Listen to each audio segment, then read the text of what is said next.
Alright, so in this video going to install i5-13600kf with the Thermalright CPU frame, and then we're going to put the Giant Pro Siphon massive CPU cooler on this.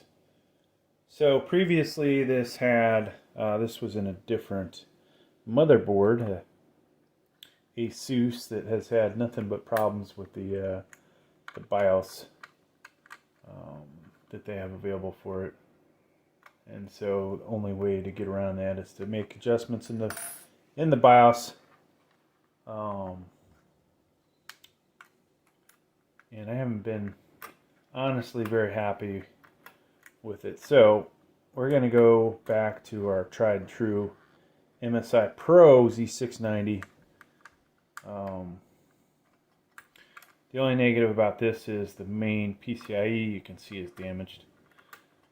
Now I have like 6 Z690 motherboards. 3 of them I'm really super disappointed with. So we are going with this thing now. I do have an Aorus Z690 Extreme AX, which so far has had the best temps. There is our CPU. See if we get some focus there. Got rid of the i7. We have a i5-13600kf, which is supposed to show up tonight, but I'm starting to lose the belief that it's gonna. So normally you'd have a triangle down here to line this up with. When you do the CPU frame, you lose that. The text reads from left to right. If you look at it this way, the I/O shield's on the left, right? So now hopefully the back bracket that's behind this thing will stay in place, and get this down in position. Hold the CPU in, give that a little bit of a press, and now lots of different ways to do this, but to do it properly, probably best to do a couple threads, go diagonally, and then start do this guy here. I hate this tool, folks. 2 threads, and after we do this, we're going to work our way around clockwise. Of course, you could go counterclockwise too, but eventually they'll all be tight, and hopefully they're all lined up, right? Nothing worse than if I'm doing this and the screws aren't even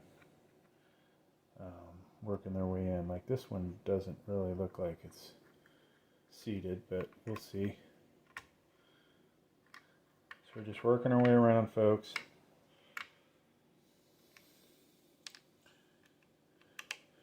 Gradually, getting the CPU frame to drop in and not bend the frame. So that one is locked in.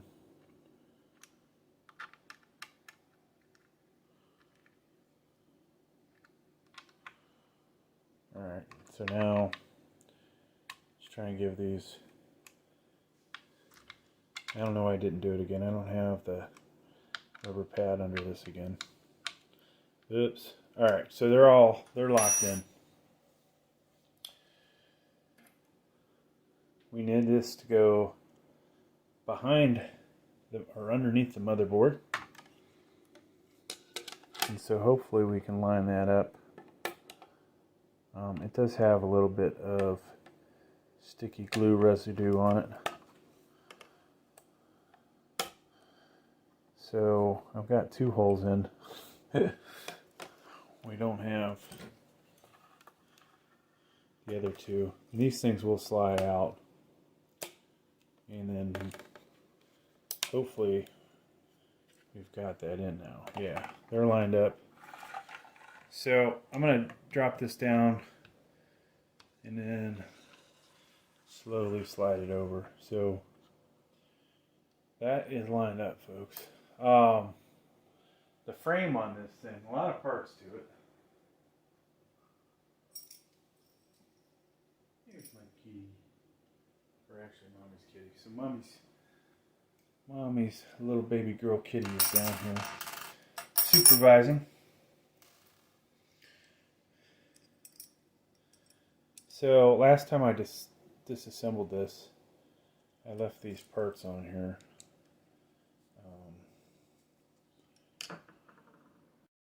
Alright, so these posts can go in only one way, right? The threaded side is going to go into the hole. And I didn't show it, but on that backing bracket, there's little nuts on there and I don't know if you'd call it a nut, but or a screw. But it's got 4 like little rubber washers on it. I didn't want to disassemble that, so I may just call this like a partial install because we skipped a step. Now the important thing, folks, here is when you're doing this to make sure you put the brackets on right. And this makes me so miss the Noctua design.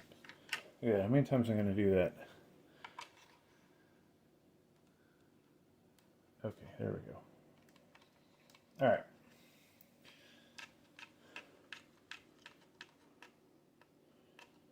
So I think this is an American company. They need some design help. Contact me. I can tell you all kinds of ways to improve this design, folks. Especially this bracket. Now, I think the main problem is Noctua probably has all the good patents. Alright, so that's in. Now, I'm bringing over the Ice Giant. So I still have 2 of the fans semi-installed. The other 2 are fully installed, right? But I leave that so I can just easily install them later. So this has to look like this, alright?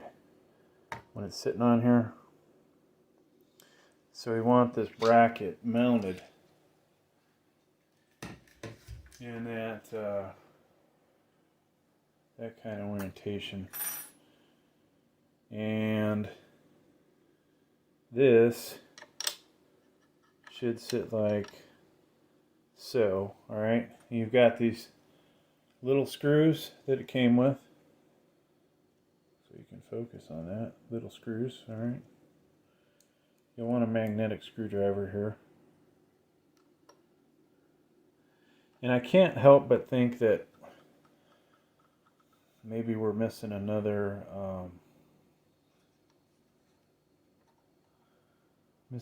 part, potentially.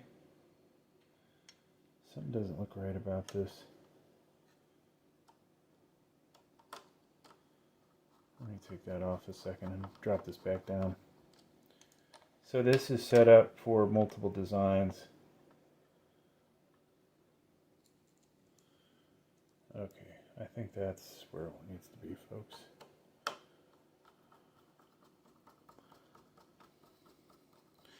And I'm not going to crank this completely down, but just to the point where it makes contact. There we go.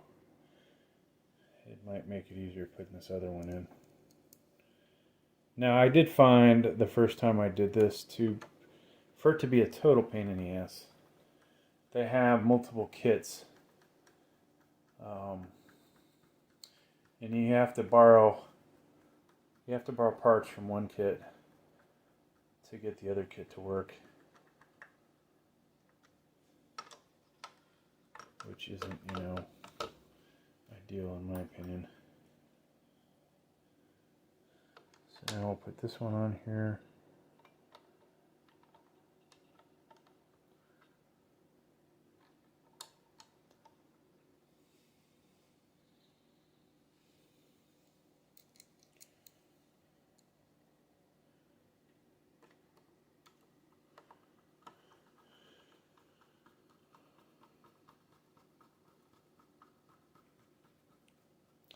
They did include Thermal Grizzly thermal paste, which is one of the best. I am going to use Noctua on this, but saving the Thermal Grizzly for another day when maybe there'll be a video where I compare a bunch of these. Kind of hard to do though. You can never put thermal paste on exactly the same, in my opinion. So this doesn't seem like a really good design, folks. And I'm not sure if we're missing a part. You know, in the directions, did it say there's another washer or something in there? I find the design of this thing, the brackets, to be terrible. Though I do like the CPU cooler itself.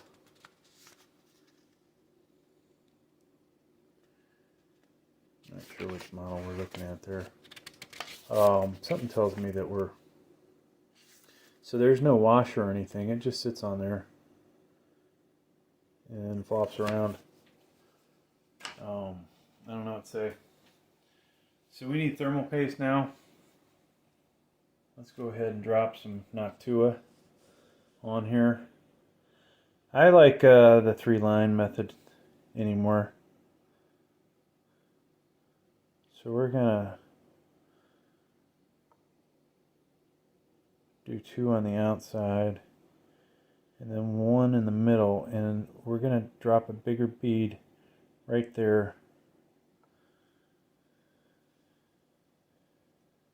And hopefully that'll spread over.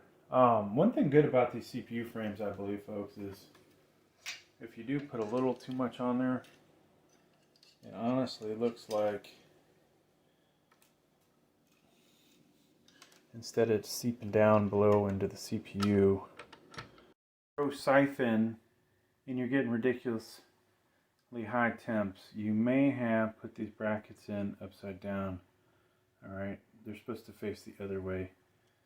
And you can see thermal paste there, no thermal paste there, right? So it hasn't even made contact. So, potential troubleshooting thing. Now let's go get into the installation in this video. And the one thing that we would do differently is flip those over. So you see the bracket in incorrectly, and then the bracket in correctly. Let's go ahead and put the screws back in. Alright, so tightening it down, and you can tell just by looking at it that will affect the height difference from here to there. Now, regardless of how you put this in there, these move around, which is kind of odd. So brackets are now incorrect, are in correctly, and we will go ahead and put this back together. That it might just end up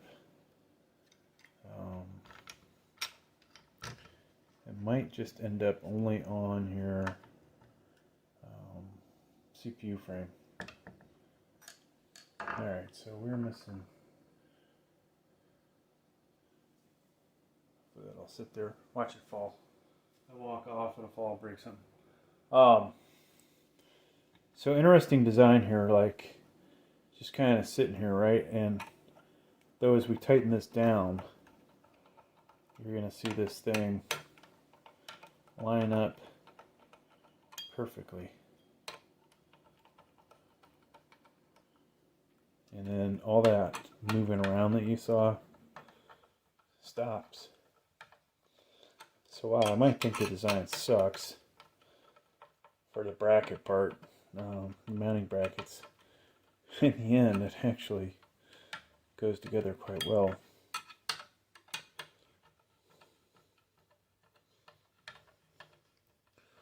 So had this with the i7-13700K. I don't believe that it was anywhere, or excuse me, I don't think it was really any better than the Noctua NH-D15, D14s.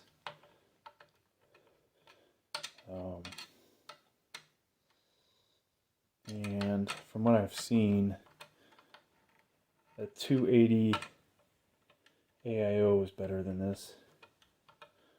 Potentially the 420 will be a lot better than this. But who's got a case big enough to have 420 in it?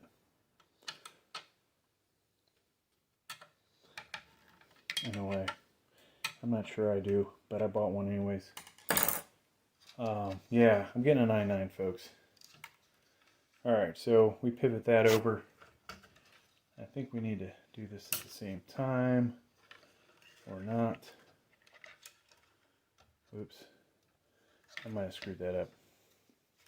So much for my brilliant idea. I got one on. I'll have to take the other one off.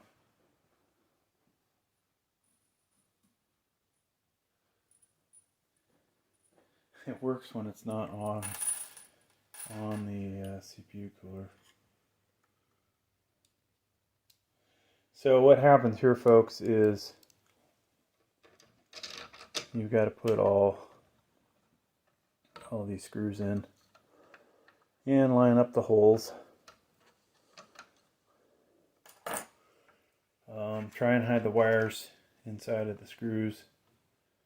And if I didn't have the RAM in here, I might be able to get that in there. We can't go that way. So yeah, this is going to have to come off, unfortunately.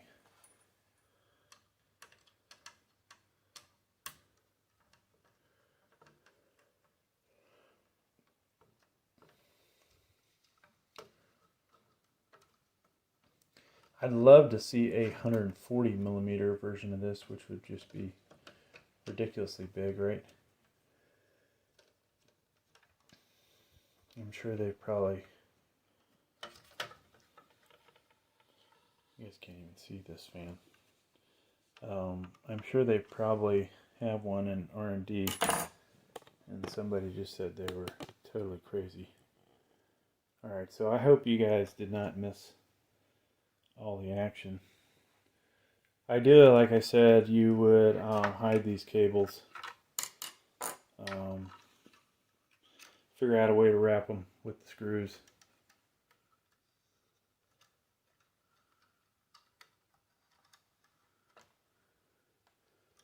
So like I'm going to try this.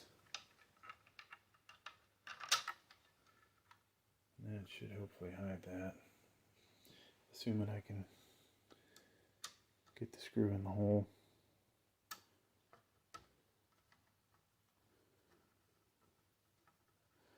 It looks like I did. So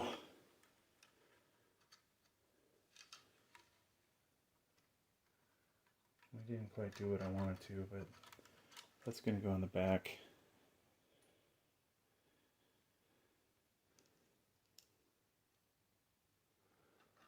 So you may, have to unscrew these, work the wires in. I just want to get it up and running, so we're not going to spend that much time on that aspect. If you know this channel, I don't care as much about aesthetics as other people might. That's why I have this beat up motherboard. Actually, I have a couple of motherboards for LGA 1700 that have problems.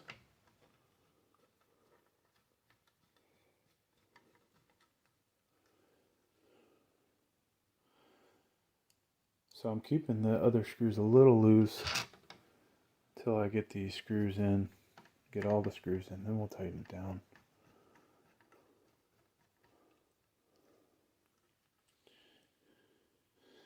So a little chamfered hole would be nice to help lead these screws in.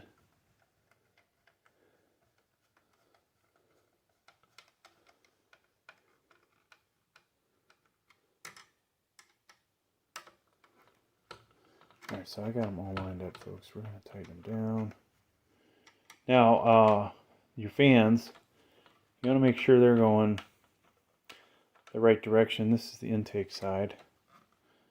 And so the other intake side is right here. So this is different than most CPU coolers where you're blowing the air from this side of the case through where the I/O is. In this case, the I/O shield. This one has got to go out the top of the case. And if you don't have a top mounted case or a vented case on the top side, then this is not going to be a good CPU cooler for you.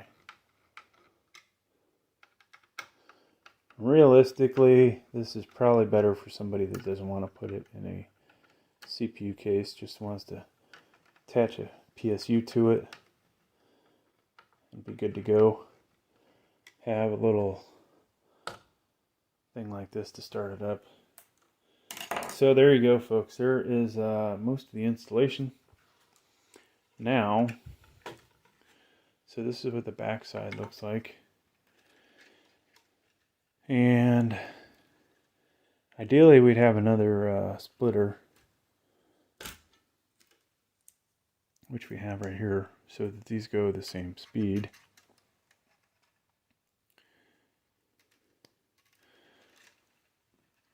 It's just a lot more ugly cables. But